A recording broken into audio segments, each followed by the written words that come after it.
Hi, Kanonical here. October 28th, 2022, at the Swan Song live show for Touhou Kagura, minutes after the game's end of service, it was announced that UnknownX, the developers of the game, would start a crowdfunding project to rebuild the game for PC as Touhou Kagura Phantasia Lost. Touhou Kagura was a game I absolutely adored, enough to put triple-digit hours into it and make an entire dedicated video on it, so you know I was hyped when the game's revival project rose out of its ashes the year the game died. But at the same time, I was also very worried.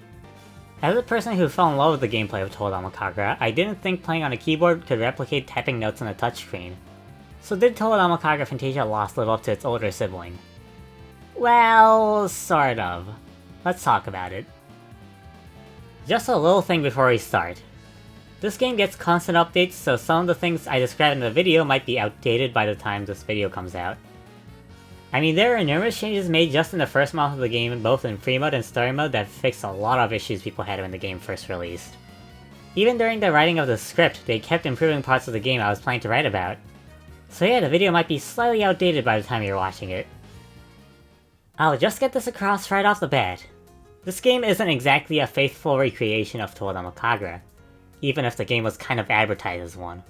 Touhou Kagura Phantasia Lost is, in my opinion, a straight-up sequel to Touhou Kagura with shared assets. I mean, Phantasia Lost controls completely differently, it has a completely new story, and it has some completely new original tool arrangements. It just shares a lot of the art and music from the original game.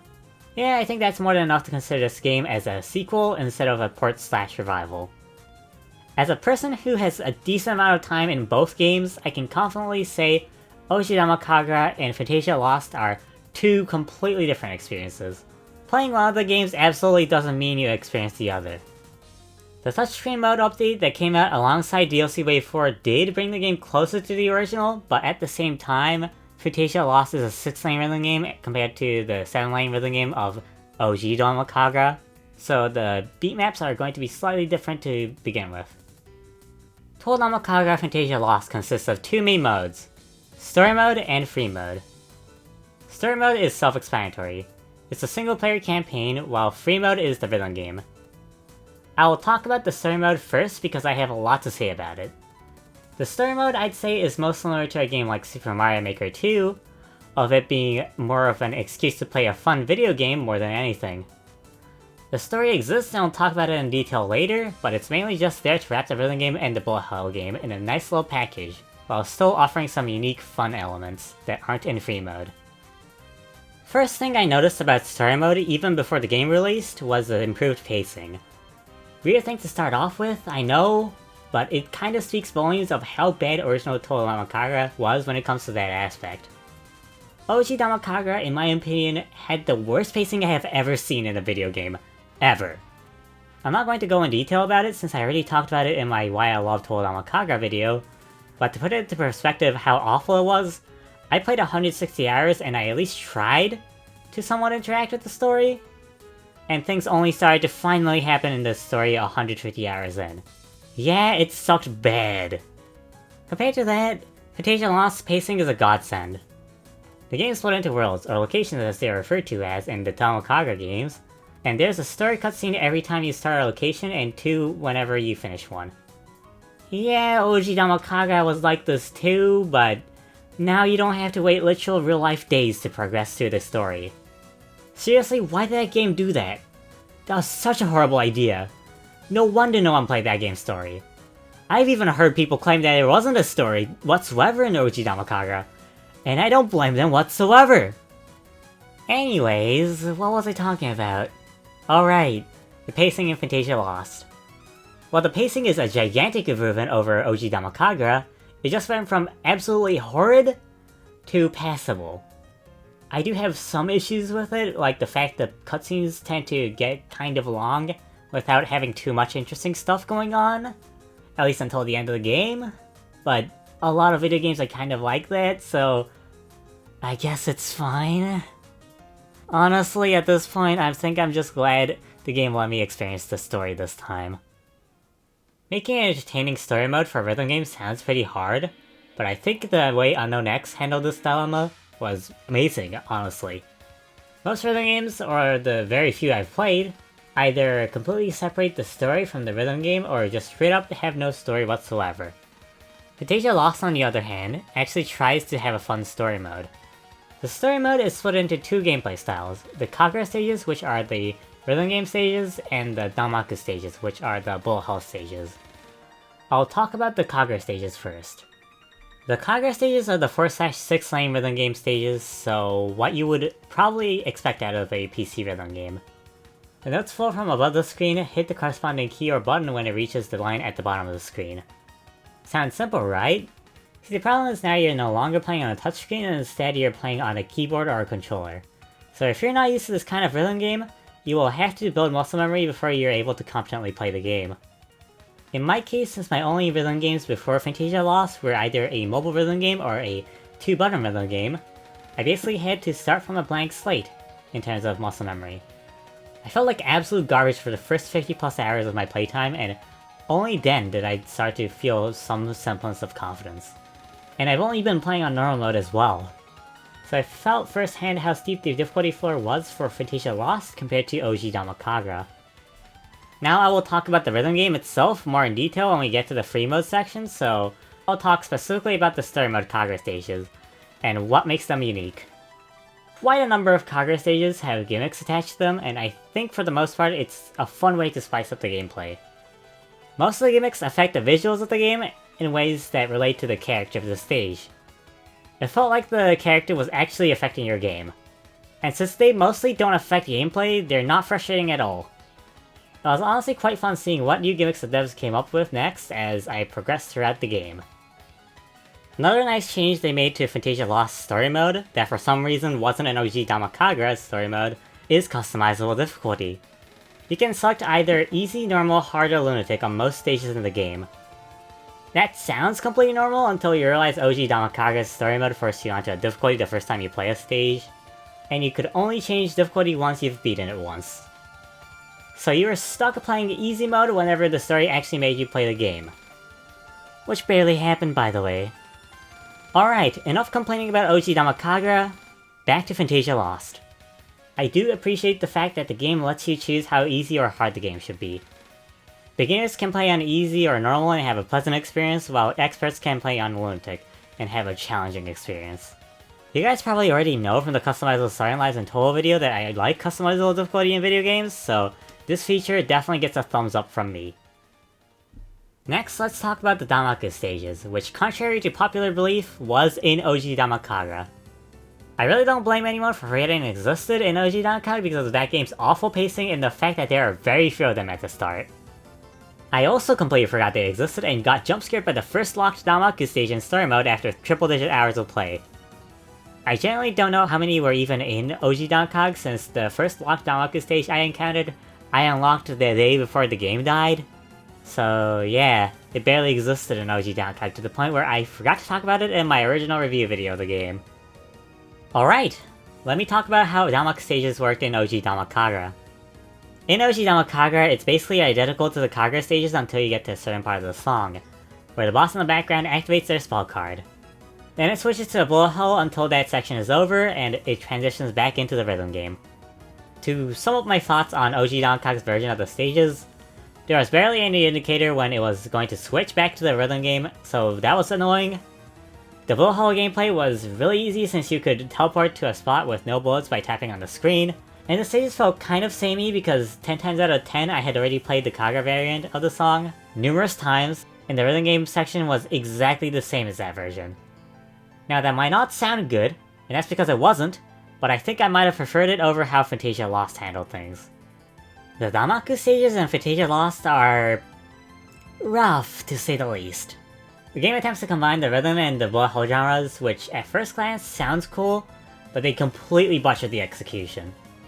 You'd think they would naturally incorporate an element of rhythm games into the bullet hell, right? No, instead, they basically just duct taped a rhythm game and a bullet hell together and tell you to play both at the same time.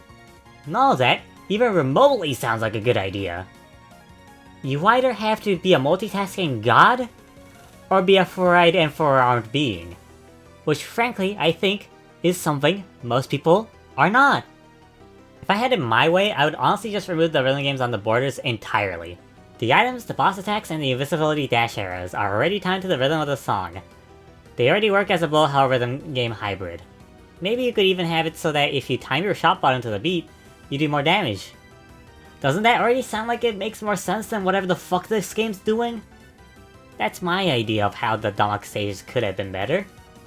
I guess there was also the alternative option of copying Sega's homework on Nongeki, but Phantasia Lost didn't do that either. So yeah, half the game is really good and the other half is dog shit. It honestly really reminds me of a lot of 3D mainline Sonic games where the core gameplay is amazing, but they just have to throw in a mediocre side mode that's half the game's runtime. At least it's not as bad as those games because the Danmaku stages are like maybe 10 to 20% of the story mode's runtime, and it's not that frustrating when you're not going for 100% completion, but there's still definitely something wrong with it. I would rather not have it in the game at all. Also, we will talk about completing the game later because it did sour my opinion of Danmaku stages even more than it already was. Now I'll sidetrack to talk about the gameplay of free mode, since it does also apply to the Kagura stages in story mode. Free mode is likely to be the main mode most players will play since it's just a core rhythm game. It is very important to get it right since it's the portion of the game people bought the game for, and I think for the most part they did a really good job. First thing I want to compliment about free mode is game feel. I guess this also goes for keyboard rhythm games in general, but hitting keys to the rhythm of a song is very satisfying, especially on a mechanical keyboard. The tactile feedback you get from pushing down on keys feels absolutely amazing, and I think once you get used to the keyboard controls, it feels way better than a mobile touchscreen. Another aspect I want to praise are the beat maps. Every single song from OG Danmaku Kagura has been successfully translated to keyboard controls. They're similar enough to the original that I generally felt a sense of deja vu playing many of the returning songs.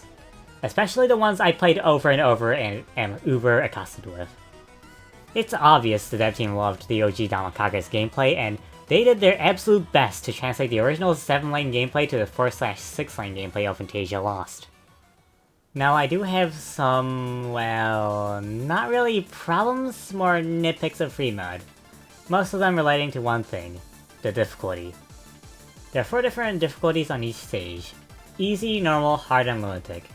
Just like the official Touhou games. Now the problem with this comes in the fact that the original Danmaku Kagura had 5 difficulties. Easy, normal, hard, extra, and lunatic. So for Phantasia Lost, the devs basically just merged hard and extra together, making hard mode much more difficult. To add on to that problem, they decided to make the 2 lower difficulties a 4-lane game, and the higher difficulties a 6-lane one. So when you switch from normal to hard, you're basically met with a more complex rhythm game with pretty different muscle memory, that's also a big jump in difficulty. This in turn makes the difficulty gap between normal and hard even wider. Now add on to that the fact that a lot of players are going to have to learn and build muscle memory of how to play on keyboard, resulting in a game that's very intimidating for beginners. Now, there was another problem at launch that made things more difficult for all levels of play, although it got patched out pretty fast, and that is how short the node timing window was. Right now, the node timing window is comparable to the original Danmaku Kagura, but before it was honestly absurdly strict. It was to the point where genre veterans were saying it was on the stricter side. Just hitting the note was difficult enough for beginners, but the newly added highest rating, Frame Perfect, required you to hit every note within a 2-frame window, so the mid to high level players were suffering a bit as well. They did lengthen the timing window across the board in an update 3 months after launch, and now the game feels way less frustrating. Now that I'm done talking about the gameplay of free mode and story mode, let's now address the story part of the story mode, because I certainly have things to say about it. Full spoiler warning, because I will actually talk about the story in detail this time and not brush it off like I did in the original Touhou Danmaku Kagura review. So yeah, jump to the timestamp on screen if you don't want to get spoiled.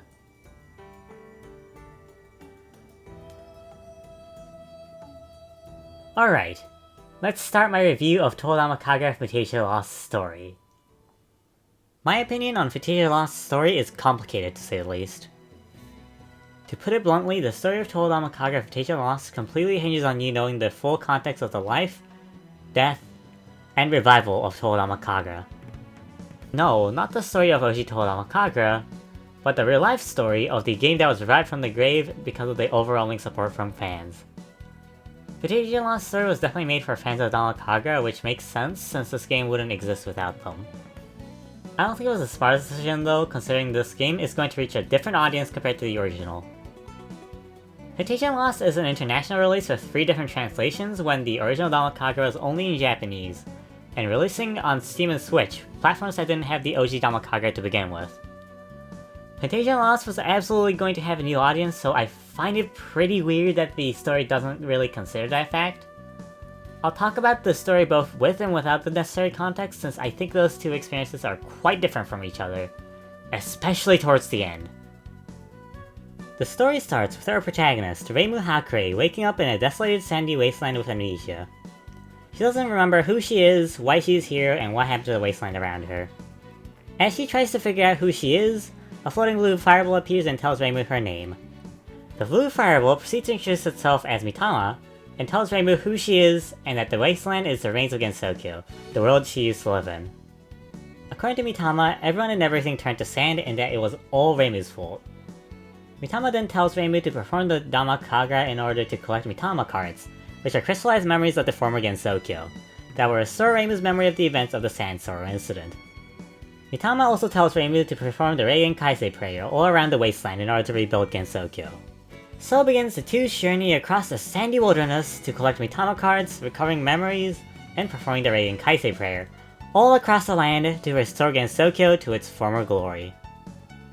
After Reimu first performs the Reigen Kaisei prayer, we cut to a scene of the regular Gensokyo, full of life, where the series' other protagonist, Marisa Kirisame, visits the Hakurei shrine to see if Reimu is there, only to find An Kumano and Sanai Kochiya, the shrine's guard dog and the rival shrine's shrine maiden, having fun thinking up of a new Kagura to surprise Reimu with when she returns. After having a short conversation, Sanai gives Marisa Reimu's outfit for the new Kagura and asks her to give it to Reimu. And so starts Marisa's trip all over Gensokyo to find Reimu and give her all her gifts that were sent to Marisa along the way. After that introductory sequence, the story becomes pretty formulaic. Each location Reimu travels to is basically a standalone episode with its own message it wants to tell. Then Marisa has a scene relating to that message afterwards. For example, in the first location, the Hakurei Shrine, Reimu's story is about a small village suffering from a cold pandemic. Reimu finds a sickly person heading to the village clinic and follows them.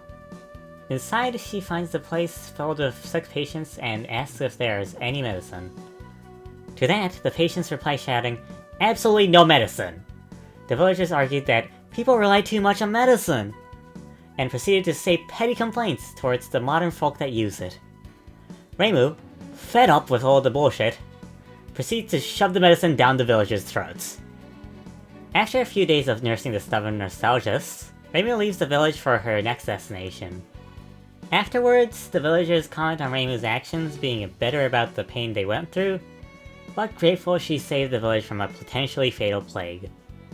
So they decide to accept new innovations and change for the better. Right after, it cuts to the aforementioned first Marisa scene, where Sanai and An are trying to invent a new, flashier kind of Kagura. In that scene, Sanai says, "Forget convention, this is a Kagura of the new age!" As her response to Marisa questioning if this was more of a show than an actual Kagura. Both stories have a similar message, to not get stuck up on old tradition, and to think outside the box for innovation. Every location in Phantasia Lost is structured like this.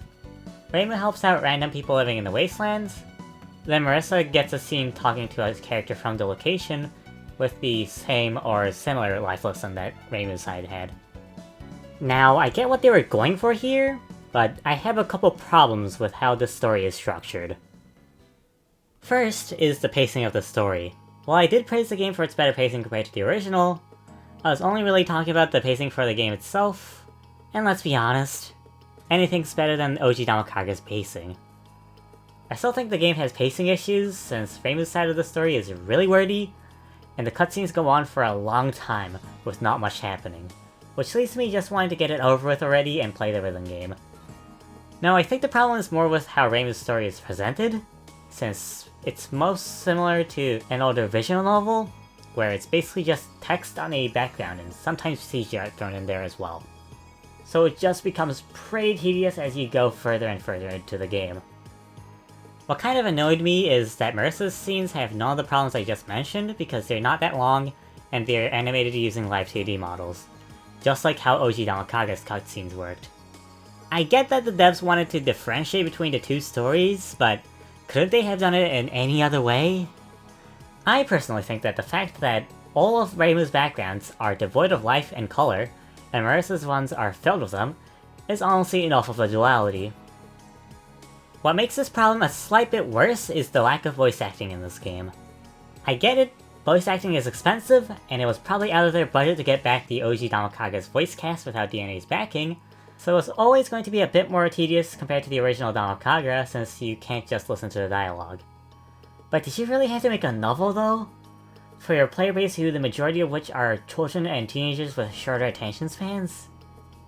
So yeah, like the original Touhou DanKag story mode, I don't really blame anyone for dropping it out of sheer boredom. That's enough complaining about the pacing, let's return to actually talking about the story. One thing I do find interesting that will most likely slip over a first-time player's head is how the entire game's story is heavily tied to the real-world demise of the original Touhou DanKag. Every lesson and every location is tied to a fuck-up they made during the OG DanKag's service.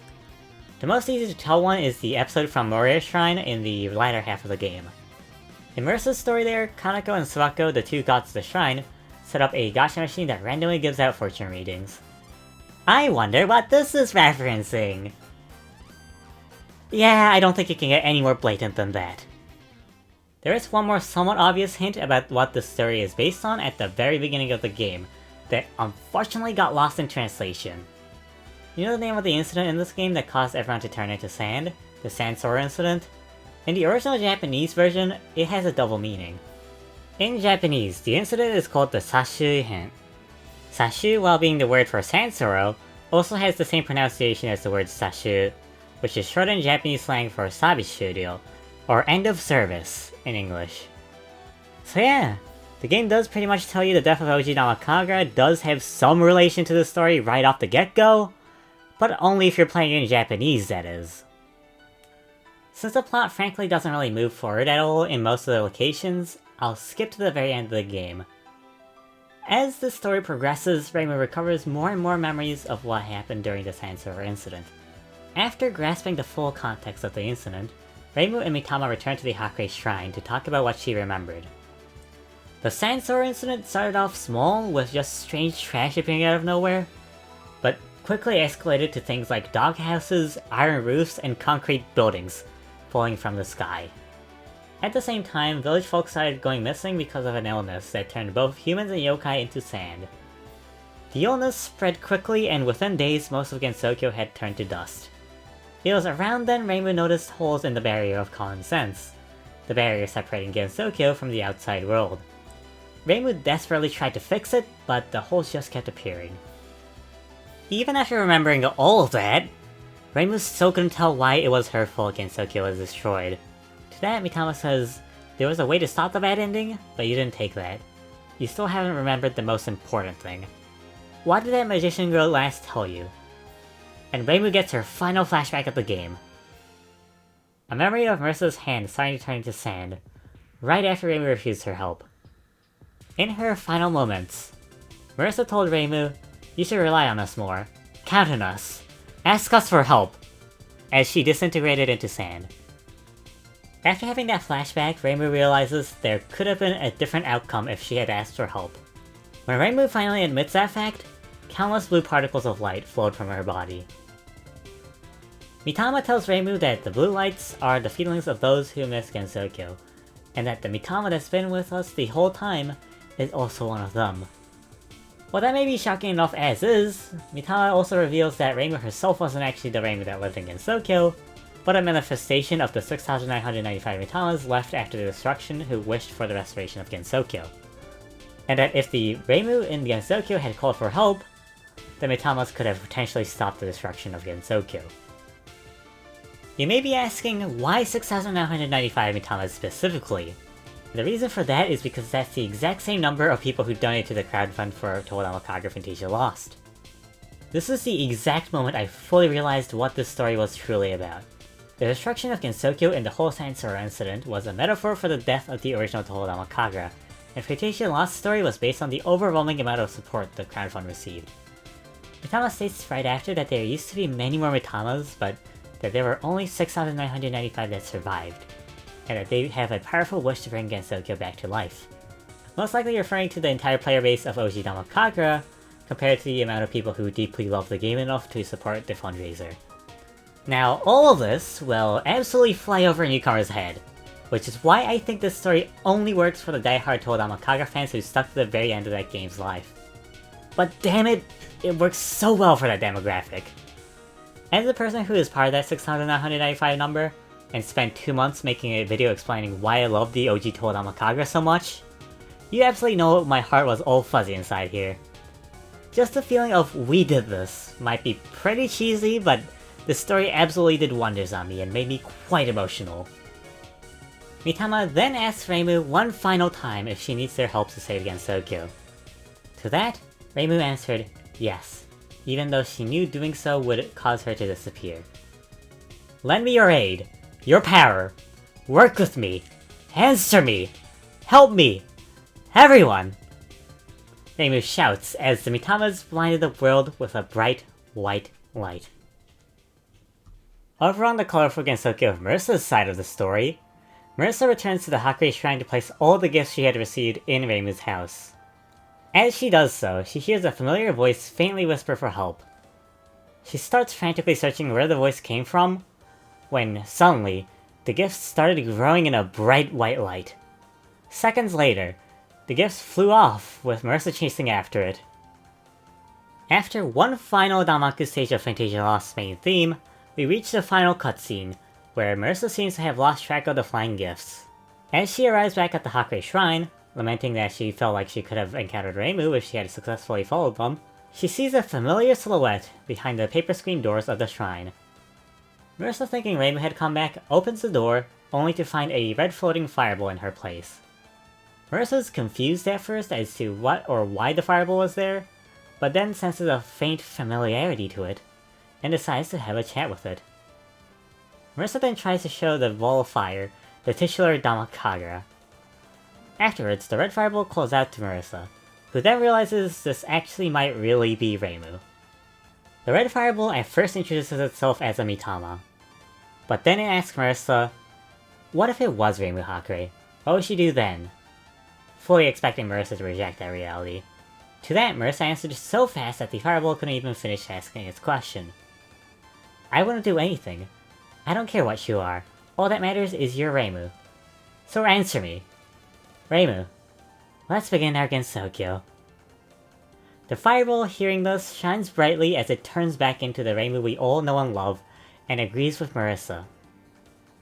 Marisa, after seeing Reimu back to normal, drags her outside to go drinking with her.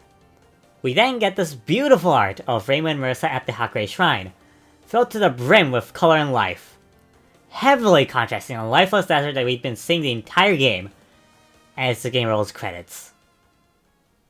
My perspective of Phantasia Lost's story as a whole goes like this. Reimu is the dev team that was brought back to life because of the overwhelmingly successful crowdfund. Reimu's actions restoring Gensokyo's locations are basically the developers rebuilding the game.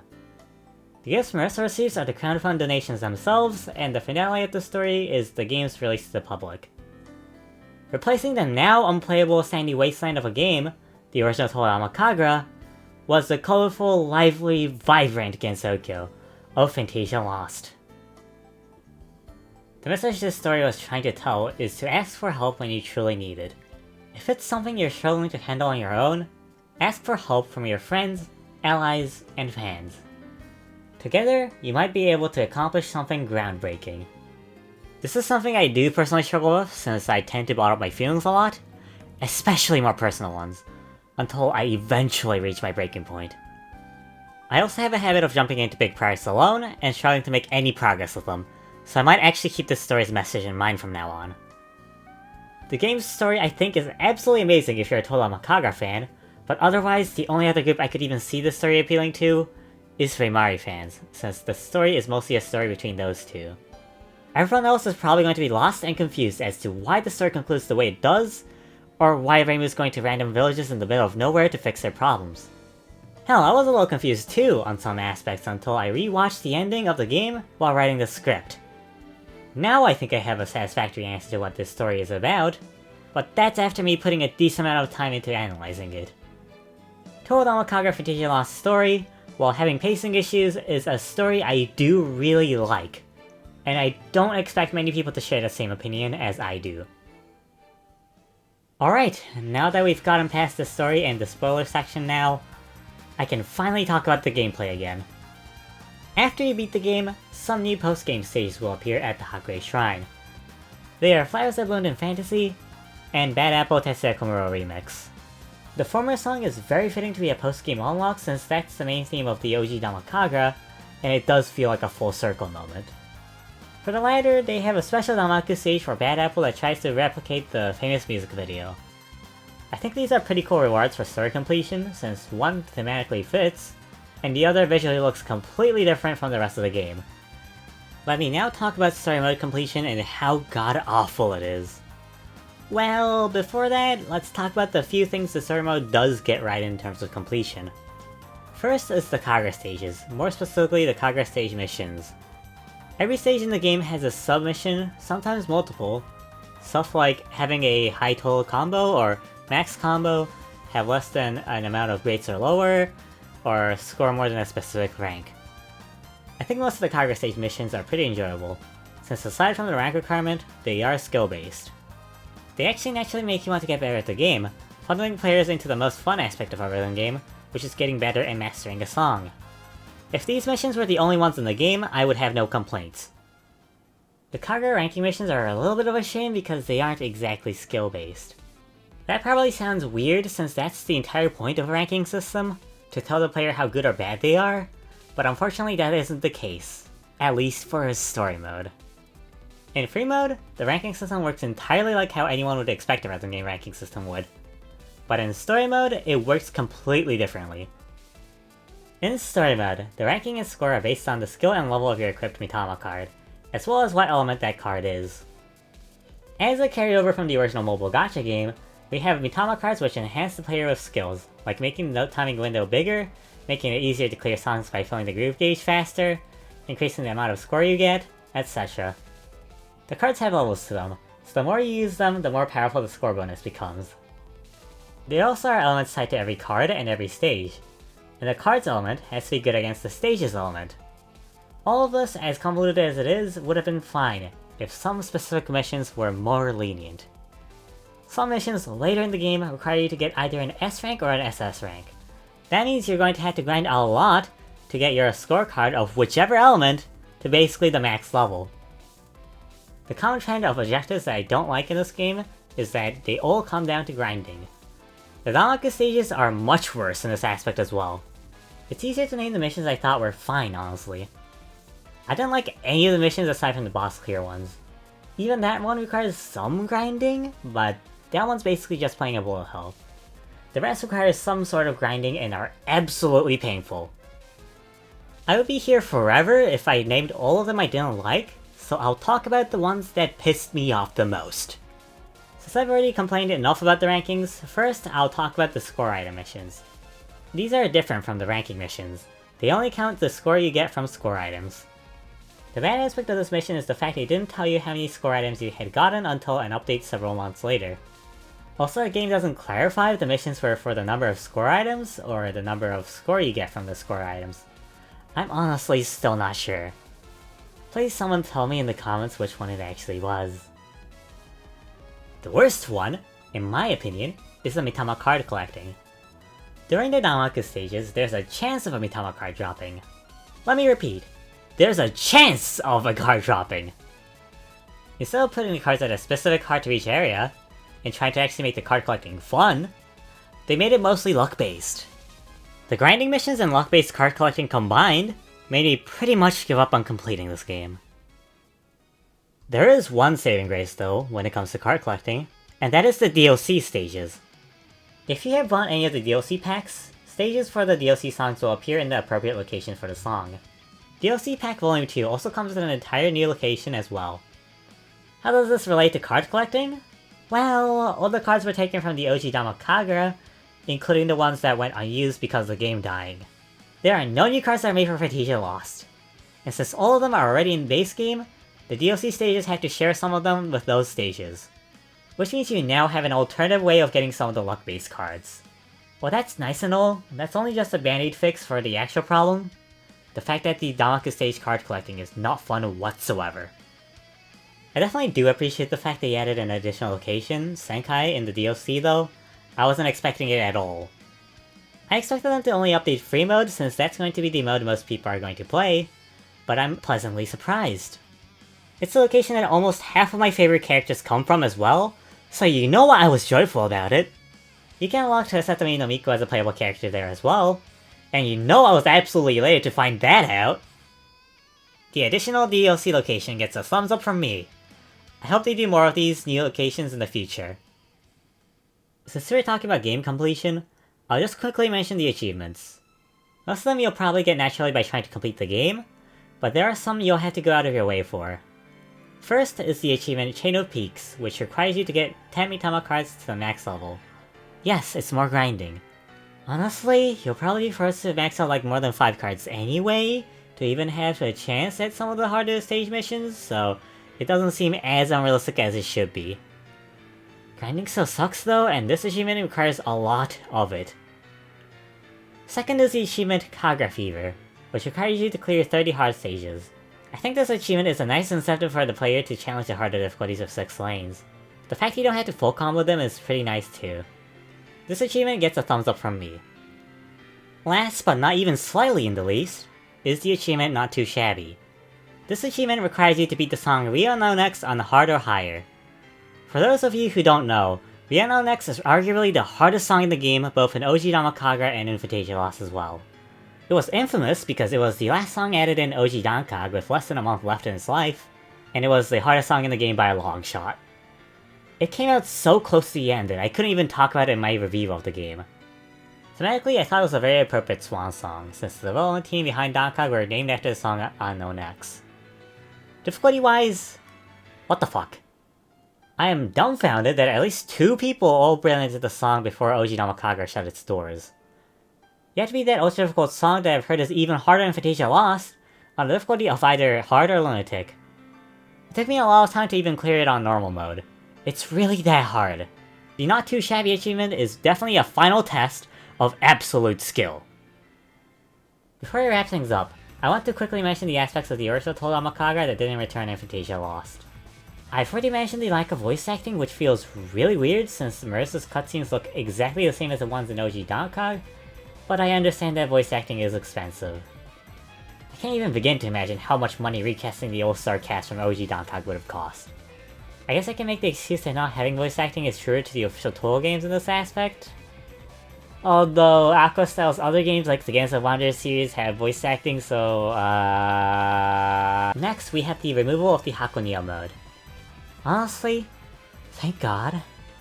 Hakunia mode was where most, if not all the pacing issues stem from, so I'm very glad it's gone. I've heard some people were disappointed because the shrine customization got axed, but personally, I thought it was very unnecessary anyway. I'd rather people actually be able to experience the story than a pointless mode that completely bloated the game. Thank you very much. The previous 2 I could honestly take or leave them, I don't really mind either way, but there's something that was a genuine missed opportunity. That thing is, the lower amount of playable characters. There are only around 20 playable characters in Phantasia Lost, compared to the OG DanKaG's 90. Every Touhou is someone's favorite character, so excluding 70 of them is bound to disappoint a lot of Touhou fans. I get that it would probably be really time consuming to program in 90 different characters, but I think skipping out on this area alone, when both every song and Mitama card return from the original, makes it sting a teensy bit more. It's not like they had to make any new assets either. All the Danmaku stage sprites already existed in OG DanKaG, with their accompanying shot sprites as well. So yeah, I hope Unknown X finds a way to add them back into the game, and let other fans experience the same joy I had when my favorite character, Miko, got resurrected from the dead. So, editing Kanonical here. They actually partially fixed this while I was editing the video. Now you can play as any character in free mode by favoriting them on your profile. While I do wish they were also playable in story mode, this fixes the aforementioned issue for the most part. To answer my question at the start of the video, DanKaG Phantasia Lost absolutely does live up to its previous incarnation. and exceeds it in quite a lot of aspects.